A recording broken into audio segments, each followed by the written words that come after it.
Good morning, everybody. Brian Schwager here, founder of Wellness Movement Services. It's been a moment or two or three since I've, last did a video, and I'm going to try something new today. I think I figured out how to use my screen sharing on my Zoom, and I want to get back to teaching. I love presentations and seminars and workshops, and if I can't, until I get that going on out in my services, to an extent, I thought I would start right here on this platform. So let's start with the four principles. Yes, the four principles, the four pillars of my business. And everything revolves around that. So let's do a little screen sharing. Here we are, and we're going to bring up the four principles. The four principles to everything that we want to do to enhance our wellness and movement. Principle number one, emotional health. How we handle stress. How are we handling what we're thinking? Right? Our thoughts are things, ladies and gentlemen. And one thing we are beginning to learn is that thoughts affect organs and organs affect tissues. So how are we thinking? The brain talks to organs which talk to tissues. So you can see that different parts of the body are affected by how we are responding or reacting to life. Are we reacting or responding to life? The highest rating, if you don't know, I rate these four principles for every new client that comes into my service. The highest rating is usually emotional health. We have a multitude of external stimulation out there, or stimulators, that can enhance or increase our stress. But I do want to make a note that there is good stress, like falling in love and maybe, getting a raise at work or, going on vacation. Uh, so that's good stress. That still elevates our heart rate and kind of kicks in our endorphins and whatnot, but that can be regulated. And then there's the bad stress. The real reason why people come to me, I have unresolved chronic pain, I have a lack of performance in my sport, et cetera, et cetera, et cetera. Now, that kind of stress is, accumulative because not only do they have pain, they may have bill pressures, they may have relationship pressures. And, we have external stress, right? The car breaks down, which affects us mentally, which affects our body. But these things are accumulative in nature. But I'll get into that in a minute. So, emotional stress, how are we handling emotional health, rather? How are we handling our stress? Are we reacting? Are we responding? This will, if we end up reacting more than respond, it could affect how we sleep. Principle number two, biochemical health. They interrelate. That's why this little image in the middle is in the middle, because all of them interrelate and affect the body. So, how are we sleeping? Principle number three, nutritional health. How are we digesting our food? Remember, digestion starts in the mouth, not in the stomach. But once it gets there, are we assimilating, metabolizing, and digesting our foods? Most times not. Even I had discovered in my middle 30s that I wasn't digesting my fats, carbohydrates, or proteins. But also, we had to look at what I was eating. What are you eating? You are what you eat. We use food, if it's the right kind of food, will fuel the body. But if you put the wrong fuel in this organism, you'll have a problem. And I should mention it. This is a multidimensional organism you're dealing with. But if you have the wrong fuel, it will affect you the wrong way. And when are we eating? We have blood sugar handling issues. Are you skipping meals or eating the wrong kind of a snack? Are you staying well hydrated? So principle number three, and then principle number four, which is usually why people come to me. Oh, I have a performance-based issue or I have a pain-based issue, challenge.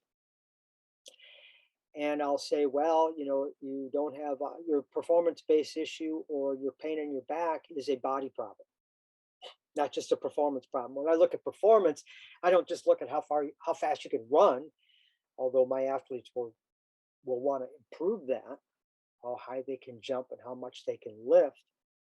But I'll tell them performance means, how are you performing in life? Are you sleeping? Are you handling your stress? Are you managing your mind? Are you managing your eating habits? So that will affect your movement. How are we moving? And I want to go here for a second. Just we have a multi-dimensional organism here, ladies and gentlemen. You have 10-dimensional systems: skeletal, nervous, circulatory, lymphatic, reproductive, endocrine, urinary, respiratory, digestive, and muscular systems all interrelate with one another, which goes back to my integration. So that's how deep I go. I look at all systems in the body. I evaluate, I rate, I ask questions. I go into a detailed health history. The mystery is in your history. People come to me with unresolved pain or movement issues, performance issues, etc., etc. And I let them know that, like, let's say, for example, somebody comes to me with back pain. I say, well, you don't have a back problem, you have a body problem. And they look at me like, what? What do you mean I have a body problem? I have a back problem, Mr. Schwager. And I'll say, yes, I understand that, but you've been to a chiropractor, you've been to the physical therapist, you've tried personal training, you've tried yoga, and you've tried Pilates, and they've all helped in some way, shape, or form. I'm here to find out what is really missing and to combine, to integrate all of them together. I don't mean all the practitioners that is, but to integrate and look at the whole. Look at you as a whole being. That's why it's holistic. And find out if you do have digestive issues, is that creating a problem with your thinking? Is it creating a problem with your sleeping? Because if you're not restoring, if you're finding out that you're going to bed late, you got a problem. So let's look at this briefly when it comes to your sleep. Now, this is a good sleep wake cycle. This is what they call a healthy circadian rhythm. This is what promotes building. Anabolic is to build up. So you wake up with cortisol, you start your day, and as the day goes by, your cortisol should lower to an extent in preparation for your sleep cycle. And between 10 p.m. and 2 a.m. is when you get physical repair. You got to get into a deep sleep.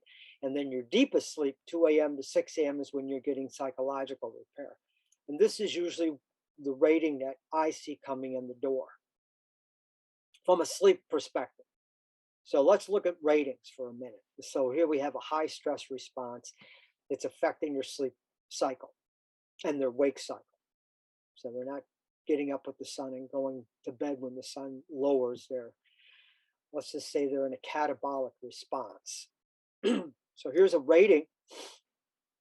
Here's the emotional health and the biochemical health relationships. You see their rating for biochemical health is in the red. Their emotional health is in the red. Their biochemical is moving into the red. Their nutritional health rating was in the yellow, but their physical health rating was in the yellow going into the red. And we ended up lowering these scores. You'll see this is an after. So we made quite the improvement. So when a person has a total score like this person did here, their readiness for exercise is way down. And this is something the fitness industry needs to pay attention to. You know, just because you walk in and you want to work out doesn't mean your body is ready for it. So we go back to the 4 principles. So sleep and then nutrition we talked about. And here's one for you. How would digestion affect how we move? Well, here's a simple scenario. Somebody has a back problem. And they say to me, I need to get my core strengthened. And I said, well, where is your core? And when I ask people this, they'll say it's right here. And I'll say, well, you're partially right. That's the outer core. And that's only the middle. Your core starts up here at your chest. Here's the middle part of your core, and your core goes down to your psoas. This is part of your core muscle here. See how it attaches to your spine, and so is your diaphragm. So that's the front, and then the back starts at your traps, your back, and then your glutes are part of your core. That's just your outer. That's the front and the back. Now inside, you have a deep core. That's the one that affects your hernia, your herniated disc, rather, I'll say. And these are the muscles that are turned off. I've had people come in with a nice set of abs, so their outer core looked good, but their inner core was turned off. And they're asking me, well, why is that? I don't understand. I do all my core exercises. Well, these core exercises are different from these, and these core muscles operate on a different pathway, reflexive pathway, than your outer core. This is all new to people. And I teach them this in layman's terms, sort of what I'm doing here. But what I'm getting to is, how does this affect your digestion? Well, here's your inner core muscles. Wraps right around your belly. So from your belly button to your low back. And there's probably, you see how wide it is here. Well, what is this area? Well, that's your visceral sac. What's in your visceral sac? Your organs. One organ is digestive. When you have digestive disturbances, your brain picks up that message because it goes through the spinal cord or goes into the nerves, into your spine, through these little segments that the chiropractor adjusts, goes up to your brain, and your brain goes, oh my gosh, we have a problem.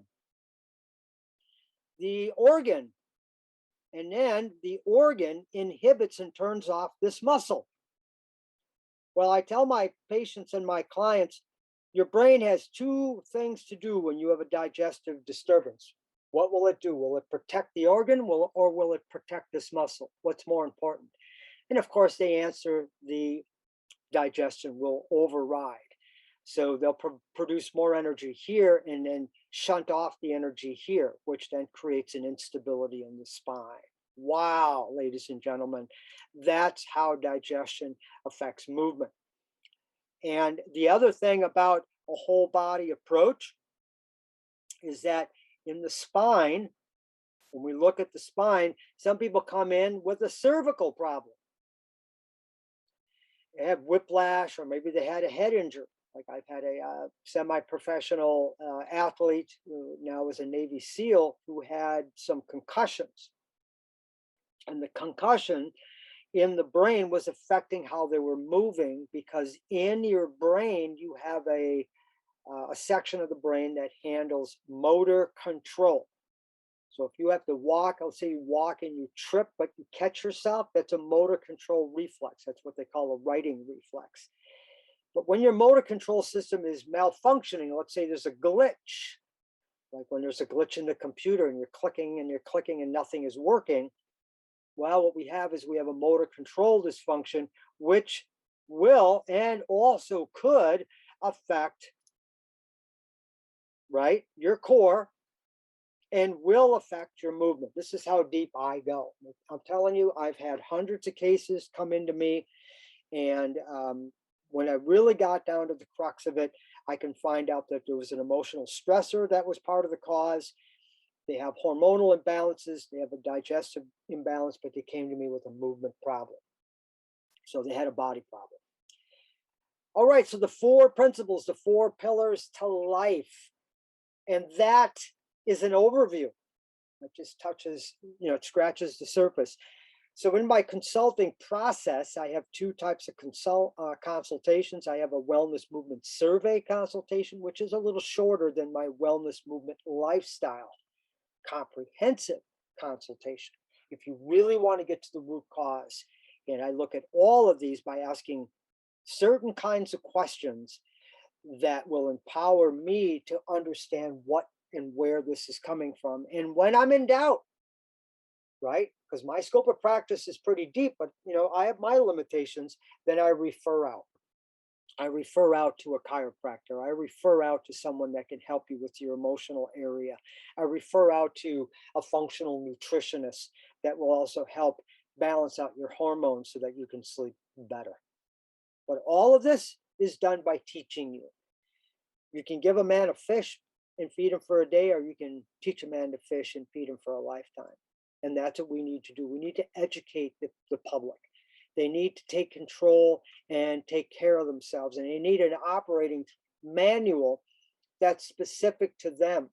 Everything that I customize, everything that I put together, whether it's a wellness plan or a movement plan, is customized to you. It's not a one size fits all. It all depends on the nature of your challenge compared to the other person that may be coming to see me. So I hope that helps. So with that being said, the other thing I'm going to start doing is I want you to also, if you're looking to get educated, go to my Facebook page, Wellness Movement Services, and you'll find authentic, adequate information that you can use, will teach you and empower you on a lot of what I teach my everyday clients. And I also have a YouTube channel, which is where this is probably going to end up. This is, well, it will end up there, and it will end up on my Facebook page. But what I'm getting to is I'm thinking about having a question period.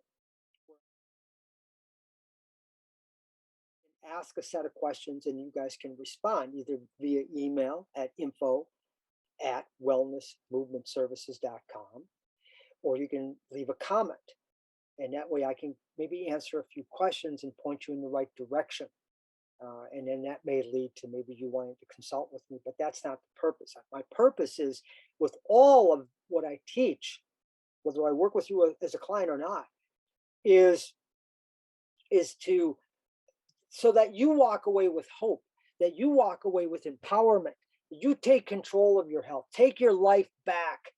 And I'm gonna lift the veil of deception when it comes to the wellness and movement industry or the health and fitness industry. All right, so that's it. I want you to take it easy today. Okay, let's take a nice deep breath down into the belly first, and then the chest last. So 2/3 of the air here, 1/3 here, and then exhale slowly. Now I want you to try that through your nose.